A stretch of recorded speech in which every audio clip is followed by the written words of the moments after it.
Bueno, muy bien. Ha pasado hace nada el Día de la Independencia, creo que con características históricas, ¿no? Cada Día de la Independencia va retomando un valor realmente interesante, los 200 años de la Declaración de la Independencia. En aquella instancia había debates, ¿no? Que tenían que ver, bueno, hoy llamados grietas, ¿no? Pero la historia política nos ha devenido en conflictos, ¿no? Históricos en la Argentina. María Rosa Carbonari es presidenta de la Junta Municipal de Historia de la ciudad de Río Cuarto. Vamos a hablar en el día de hoy del día después de la Declaración de la Independencia. María Rosa, gracias por estar. Gracias por invitarme y tener en cuenta las problemáticas históricas también. Totalmente. Bueno, tengo la sensación, la percepción que vamos tomando de a poquito, ¿no? Un poquito más el pulso de lo que significa la independencia en nuestro país. También decíamos acá, ¿no? Probablemente también envalentonados con el triunfo de la selección y eso también le da un carácter patriótico especial. Pero bueno, un nuevo aniversario más, ¿no? Un país que necesita revalorizar el dato de la independencia, ¿no? Sí, aunque lo que pasa que ahora estamos mirando desde otro lugar ese proceso. Claro. No lo estamos mirando como fue construido un día después, dijéramos, como lo habíamos dicho, sí, con esa idea de que evidentemente había una grieta muy fuerte. Imagínate que eso se resuelve recién a finales del siglo XIX.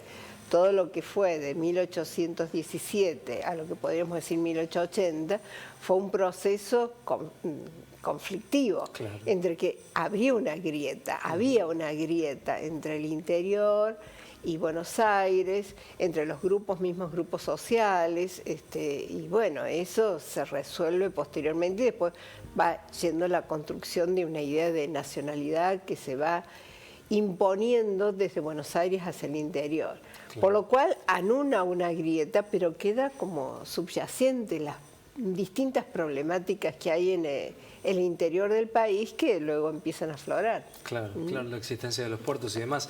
Es una discusión que tenemos todavía hoy, ¿no? Si uno hace una mirada retrospectiva, dice, ¿cuánto hemos avanzado, no? Digo, el día después de la independencia, ¿cómo nos ha ido? Sí, generalmente en historia no necesariamente hablamos de avances, sino ahí de procesos, porque siempre nos da de avance como una idea de progreso, claro, que llegamos a un fin, que siempre estamos mejores, pero en cambio estamos observando, y más en la reconstrucción histórica que se ha ido dando, que en realidad muchas partes de esa historia del pasado, en eso sí, claro, hemos podido avanzar muchísimo. Muchas partes de esa historia del pasado habían quedado subsumidas o anuladas. Por ejemplo, la cuestión de la distinta participación de distintos grupos sociales, como pueden haber sido los negros, claro, las mujeres, sí, o cómo los distintos grupos del interior accionaron y reaccionaron frente al interés de Buenos Aires en acompañar ese proceso independentista, que si bien llevó a muchas cuestiones favorables, como es la igualdad entre los ciudadanos, la libertad de vientre, que podríamos decir después, con la posible, con lo que fue después la lunación de la esclavitud. Evidentemente hay muchas cosas que fueron muy importantes en ese proceso, pero generaron nuevas contradicciones, nuevos conflictos. Lo que se ha avanzado hoy en la historia, que creo que es muy importante, es poder ver ese proceso histórico que no fue unilineal, que no fue un avance, que no fue un conflicto entre unitarios y federales, sino que fue una conflictividad en que distintos grupos iban interactuando en función de sus intereses o sus beneficios y que, bueno, que hoy los podemos visualizar, que antes estaban como ocultos. Claro, eso yo creo, claro, que en eso hemos avanzado, en la mirada hacia el pasado, que nos hace ver este presente como un presente diverso, porque ese pasado era diverso. Claro, una necesidad de ese momento. En términos, en la línea histórica, ¿200 años es mucho, es poco? Depende de los... en la línea histórica puede ser 200 años, puede ser poco, pero hay procesos, hay circunstancias que lo hacen que en un tiempo corto sea un proceso decisivo. Claro. Por ejemplo, uno cuando habla, fíjate, cuando se estudia el 24 de mayo, hace mucho que estudiamos, que el 22 de mayo, la primera junta que eran los día a día, y después no se estudia nada. Entonces, hay coyunturas en que hace que los días sean, el tiempo corto sea muy significativo. Claro.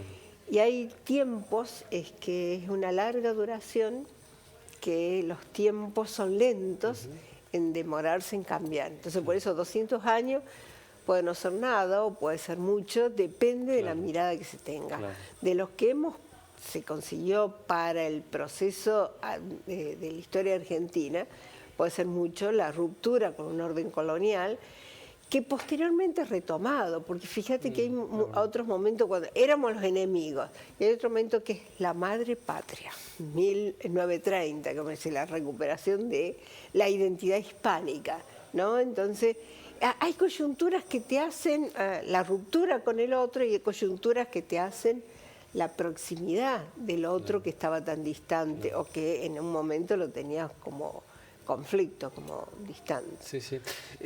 ¿Cuánto se han ayornado los ámbitos educativos respecto a explicar la historia de la independencia? Yo creo que mucho, bastante, porque, bueno, es la percepción mía y es porque a veces escucho cuando se habla, cuando se trabaja de estos temas. O sea, las efemérides no eran aquellas efemérides que únicamente era el 9 de julio y canciones patrióticas y el desfile, sino que es pensar, y esto es muy importante para los quienes habitan en el interior, es pensar desde los espacios regionales cómo se construía ese proceso, cómo se lo miraba, cómo se lo analizaba. Es importante, veíamos imágenes allí de la Casa de Tucumán, tener la chance, ¿no?, de recorrer esos lugares, ¿no?, de nuestro país para entender contexto, estructuras históricas. Es también muy recomendable desde el lugar que uno lo puede visualizar, ¿no?, y tenerlo de cerca a ese lugar. Sí, es muy importante, y fíjate que en el siglo XX, en una casa que estaba bastante abandonada, que fue recuperada, que se la reconstruyó, porque una cosa es el proceso histórico y la otra es la construcción de ese proceso histórico para su enseñanza o para su transmisión. O sea, recuperar la Casa de Tucumán fue construir identidad. O sea, que la identidad es una construcción, no está desde el día de la independencia y después ya somos libres, claro, y esa casa se valoriza. No, fíjate que la valorización del lugar es posterior y que hace a la cuestión de construir esa identidad nacional. Lo político acá jugó un rol no menor, ¿no?, con esa construcción, digo, hasta el hecho de los actos oficiales, ahí, unificarlos el 9 de julio, entre otras cuestiones. ¿Qué rol ha jugado la política? La política siempre juega un rol importante, porque la política educativa, bien dicha, claro, política educativa viene de la política. Entonces es el ámbito del gobierno o quienes están gerenciando el Estado los que van a dar un determinado ordenamiento o determinado modelo a enseñar o a organizar el sistema educativo que va a permitir valorizar determinados espacios, determinados lugares en esa construcción de la identidad nacional, porque es el Estado el que construye esa identidad. Pensamos que el 9 de julio de 1816 no era lo que hoy conocemos como, claro, territorio. Cuando, claro, vos decís independencia, vos ponés el mapa de Argentina y sin embargo no era... Claro, específicamente Argentina. Exactamente. Claro, eran otros territorios. Bueno, exactamente. Sí. Entonces era parte del territorio y bueno, y después empezamos a reconstruirlo, revisitarlo y a observarlo, entonces en relaciones con otros espacios, eso es muy importante. ¿Cómo han trabajado países de la región respecto a sus movimientos independentistas? Digo, si se puede hacer una comparación con Argentina, digo, ¿cómo estamos en esos procesos de reconstruir nuestra historia? Mira, yo lo he observado en relación a Brasil, no te, sí, puedo decir de otros países que sí, que han observado esa conflictividad muy expuesta, que ha sido Chile y también Venezuela, que han tenido una ruptura y luego una reorganización y ha sido conflictivo. En el caso de Brasil, que ha seguido otro tipo de historia, como ha sido como un... sin conflicto, sin la explicitación del conflicto hacia afuera. No es que no tengan conflictos interiores del país, pero ha sido hay un príncipe que se traslada a las colonias y que después hace la ruptura y que no significa una conflictividad y enfrentamiento. En el resto de países hispanoamericanos ha habido grandes enfrentamientos entre grupos donde ha habido presencia de realistas, denominados realistas, y los patrióticos. Entonces, esa conflictividad fue estando presente.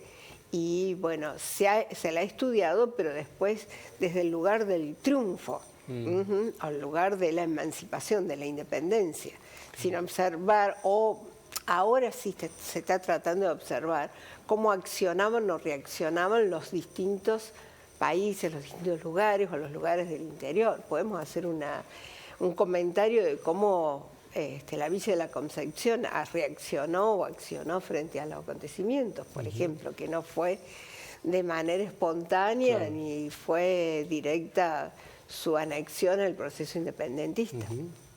María Rosa, ¿cómo transferir la historia a estas nuevas generaciones, ¿no? En donde están digitalizadas, en donde parece que es imposible entrar con estructuras convencionales?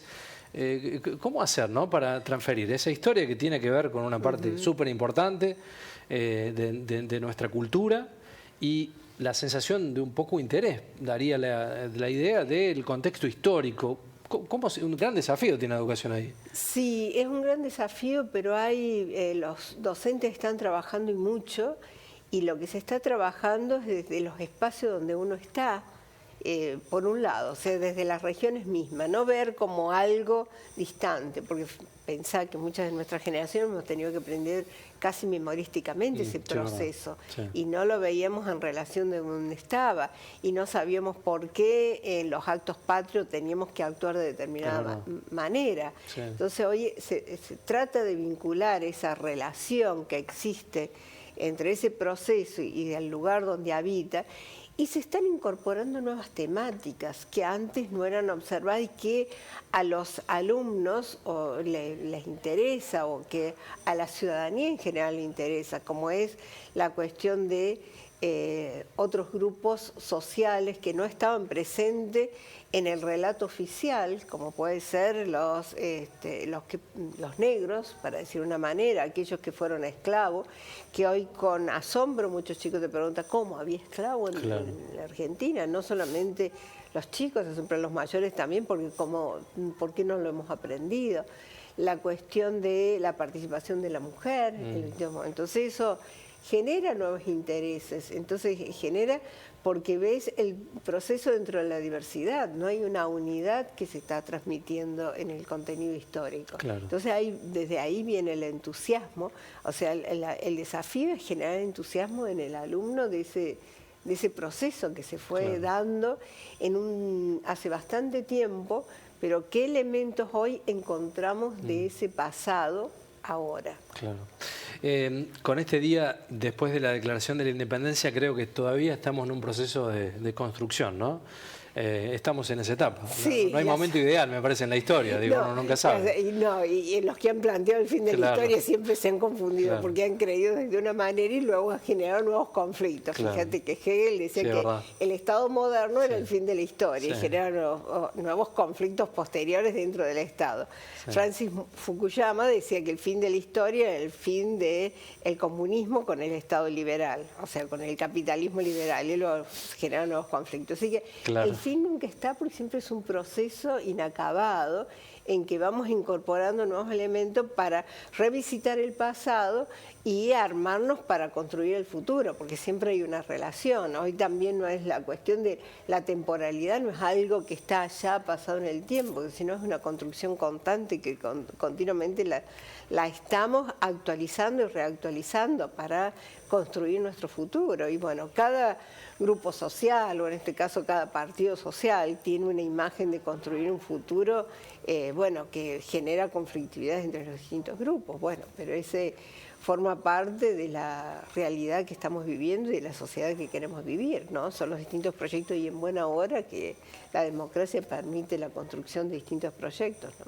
Qué interesante, María Rosa, escucharte como siempre. Gracias por el tiempo, por tomarte esta molestia de venirte hasta aquí, hasta el piso, para charlar estos temas que creo que son muy importantes para nuestra cotidianeidad. Bueno, Gracias. Muchísimas gracias a vos por la invitación. Gracias, María Rosa.